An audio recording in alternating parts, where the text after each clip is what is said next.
গ্রাম বাংলার পোয়া পিঠে বা গুড় পিঠে পারফেক্ট ফুলকো ফুলকো ভেতর থেকে জালিদার এবং 2-3 দিন পর্যন্ত নরম তুলতুলে থাকবে এমন পিঠে বানাতে পারছেন না? চিন্তা করবেন না, আজকের এই ভিডিওতে প্রত্যেকটা টিপস ফলো করেই ভিডিওটা দেখাবো, একেবারে পারফেক্ট বানিয়ে নিতে পারবেন। তো চলুন। নমস্কার বন্ধুরা, কিরণ ফ্যামিলি কুকিংয়ে আবারও আজকের নতুন ভিডিও নিয়ে আপনাদের সামনে চলে এসেছি। আজকের আমি আপনাদের সামনে বানাবো পোয়া পিঠা, যেটা শীতকালে প্রত্যেকের বাড়িতেই কিন্তু কম বেশি হয়ে থাকে। তবে পারফেক্ট পোয়া পিঠা বানাতে হলে এই ভিডিওটা পুরো দেখতে হবে।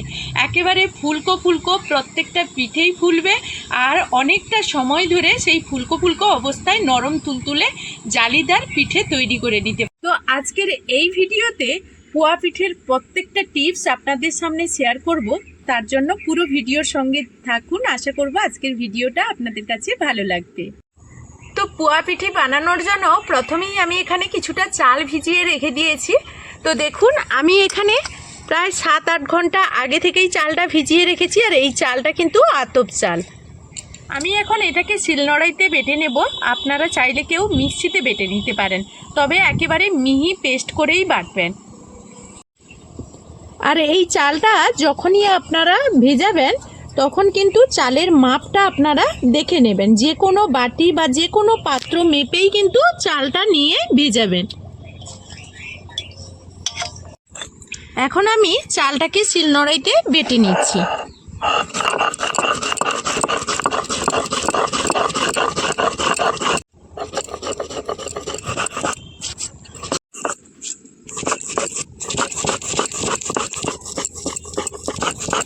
এখন আমি চালটা বেটে নিয়েছি, আর কীরকমভাবে বেটে নিয়েছি সেটাই একটু দেখিয়ে দিই। তো এইভাবে একেবারে মিহি পেস্ট করে বেটেছি। আপনারা যখন মিক্সিতে বাটবেন এই রকম ঘনত্ব রাখবেন, আর দেখুন এইভাবে দেখুন তারের মতো হয়ে যাবে। এইভাবে শক্ত শক্ত করেই কিন্তু এটা বাটতে হবে।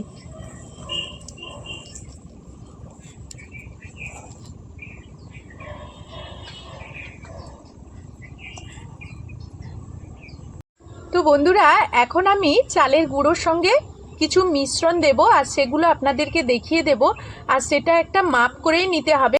তো আমি যখন চালটা ভিজিয়েছিলাম, আমি এই বাটি মাপ করেই কিন্তু চালটা নিয়েছিলাম, আর এই বাটি মাপ করে এখন আমি কিছুটা ময়দা নিয়ে নেব। এখন আমি এই বাটি মাপ করে আমি ময়দা নিয়ে নিচ্ছি। তো আমি 3 ভাগের 1 ভাগ কিন্তু এই বাটি মাপ করে ময়দাটা নিয়ে নিচ্ছি। আর ময়দা আমি এখানে নিচ্ছি, আপনারা চাইলে কিন্তু আটাও নিতে পারেন। আর আমি পরিমাণ মতো একটু লবণ দিয়ে দিচ্ছি। আর আমি ওই বাটি মাপ করে 1 বাটি খেজুরের গুড় দিয়ে দিচ্ছি। এখন কিন্তু বাজারে হ্যামেশাই খেজুরের গুড় পাওয়া যায়, তো আপনারা কিনে নেবেন, বা খেজুরের পাটালি হলেও হবে। আর এখানে আমি গ্যাসটাকে জ্বালিয়ে দিয়েছি, একটা কড়াই বসিয়ে দিয়েছি, আর কড়াইয়ের মধ্যে এখন গুড়টাকে দিয়ে দেব। তো এইভাবে যদি গুড়টাকে গরম অবস্থায় দেওয়া যায় তাহলে পিঠেগুলো নরম তুলতুলে এবং ফুলকো ফুলকো হবে। গুড়টাকে এইভাবে ফুটিয়ে নিয়েছি। গ্যাসটা বন্ধ করে আমি এখানে একটু গুড়টাকে ঠান্ডা করে নেব। তবে একেবারে ঠান্ডা করব না, আমি ঠিক হাত ছোঁয়াতে পারবো এমনই ঠান্ডা করে নেব। আর একটু উষ্ণ উষ্ণ গরম থাকবে, এই অবস্থাতে আমি কিন্তু এই চালের গুঁড়ো আর ময়দার সঙ্গে মিক্সড করে নেব। তো বন্ধুরা, আপনারা যদি চালের গুঁড়োটা মিক্সিতে পেস্ট করেন অবশ্যই কিন্তু মাথায় রাখবেন একেবারে শক্ত শক্ত করেই কিন্তু চালের গুঁড়োটাকে তৈরি করতে হবে, মানে রেডি করতে হবে। আপনারা বাড়িতে চালের গুঁড়ো না পেলে বাড়িতে চাল না ভিজিয়ে রাখলে বাজার থেকে চালের গুঁড়ো কিনে নিয়ে এসে কিন্তু এই পিঠেটা করতে পারেন। আর খেজুরের গুড় না হলে পাটালিও এইভাবে আপনারা ভেঙে গুঁড়ো করে নেবেন। তো গুড়টাকে নাড়াচাড়া করে আমি কিন্তু অনেকটাই ঠান্ডা করে নিয়েছি। দেখুন এইভাবে আমি আঙুলটা ডুবিয়ে রাখতে পারছি, এমন সহ্য করতে পারছি। এই অবস্থাতে আমি কিন্তু খেজুরের গুড়টা এখানে দেব।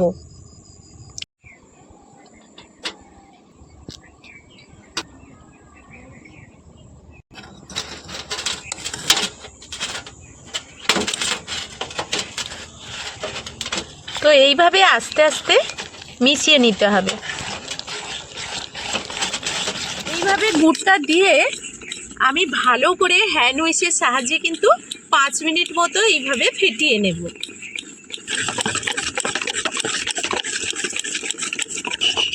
একটু ভালো করে যদি ব্যাটারটাকে ফেটিয়ে নিতে পারি তাহলে আমরা পোয়া পিঠেগুলো খুব ভালো করেই বানাতে পারবো।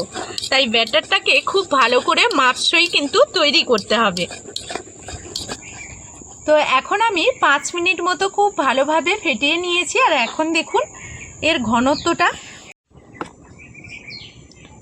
তো দেখুন এইভাবেই এর ঘনত্বটা করব।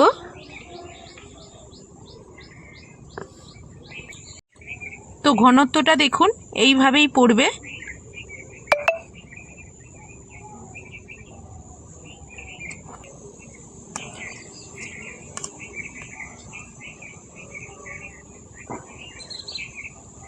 এই ঘনত্বটাই থাকবে, এইভাবেই কিন্তু আমরা পিঠেগুলো তৈরি করে নেব। তো ঘনত্বটা আপনারা দেখতেই পেলেন। তো চলুন এখন রান্নার কাজে চলে যাব। আমি এখানে 2-4টে মৌরি দিয়ে দিচ্ছি, আপনারা চাইলে কিন্তু কালো জিরেও দেবেন, তাহলে ভীষণ ভালো লাগবে খেতে। এখন আমি কড়াইটা অন করে দিয়ে দিচ্ছি কড়াইয়ের মধ্যে তেল।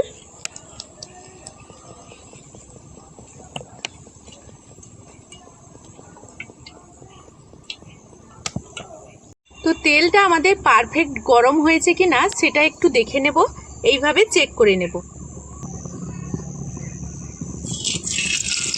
দেখুন দিয়ে দেওয়ার সঙ্গে সঙ্গেই কিন্তু ওপরের দিকে ভেসে উঠছে, তখনই ভাববেন কিন্তু তেলটা একেবারে পারফেক্ট গরম হয়ে গেছে। পোয়া পিঠেগুলো যখনই বানাবেন হাতটা কিন্তু একেবারেই নাড়ানো যাবে না। আর দেখুন কত সুন্দরভাবে ফুলে উঠেছে। দেখুন একেবারে কিন্তু ফুলকো ফুলকো হয়েই কিন্তু এইভাবে হবে। আর এটা আমার লাল করে ভাজা হয়ে গেছে। আর পোয়া পিঠেগুলো বানাতে কিন্তু এমন কিছু সময়ের প্রয়োজন হবে না।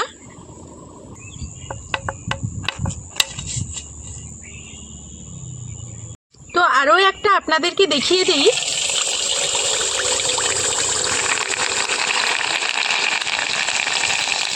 তো এইভাবে দেখুন প্রত্যেকটাই কিন্তু ফুলে উঠবে।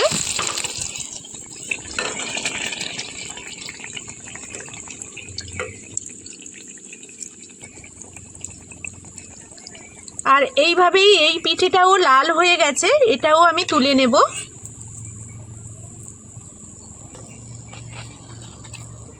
তো এইভাবেই সবগুলো ভেজে নেব।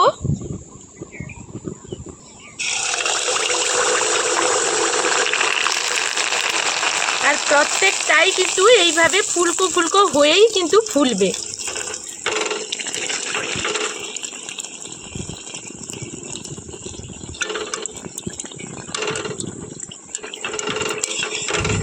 তো এটাও আমার হয়ে গেছে।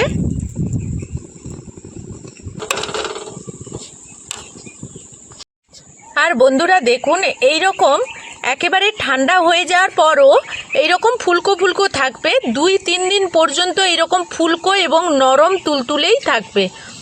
আমি হাতে নিয়েই দেখাচ্ছি, একেবারে ঠান্ডা হয়ে গেছে, অনেকক্ষণ আগেই তৈরি করেছি, তো সেইগুলো দেখাচ্ছি। তো এখন আমি আপনাদের একটা কেটে দেখাবো। আর কতটা ফুলকো হয়েছে সেটা তো আপনারা দেখতেই পাচ্ছেন। দেখুন ফুলকো যেমন হয়েছে আর নরম হয়েছে, একেবারে ঠান্ডা হয়ে গেছে তবুও ফুলকো আছে। তো কতটা জালিদার হয়েছে ভেতর থেকে সেটা আপনারা বুঝতেই পারছেন। তো এইভাবেই আপনারা জালিদার পোয়া পিঠে বানিয়ে নেবেন। তো ঘন্টার পর ঘন্টা কিন্তু এটা নরম তুলতুলে আর ফুলকো থাকবে। 2 দিন পর্যন্ত কিন্তু এইরকম নরম তুলতুলে থাকবে। আর বন্ধুরা এটা কিন্তু গ্রামীণ ভাষায় আমাদের গ্রামে এই পিঠেটাকে আরেকটা নামেই ডাকে, আপনারা হয়তো অনেকেই শুনে থাকবেন। তো এইটা যেহেতু খেজুরের গুড় দিয়ে বেশিরভাগ মানুষই বানায়, সেই কারণে এটাকে কিন্তু গুড় পিঠে অনেকেই বলে থাকে। তো যাই হোক আমরাও সেই নামেই চিনি। আর পোয়া পিঠেটা হলো খুব ভালো একটা ভাষা দিয়েই সবাই ডাকে। তো যাই হোক বন্ধুরা এখনকার মতো এই ভিডিও থেকে বিদায় নেব, ফিরে আসবো আবারও নতুন একটা ভিডিও নিয়ে। ততক্ষণ আপনারা ভালো থাকবেন, সুস্থ থাকবেন। এখনকার মতো টাটা।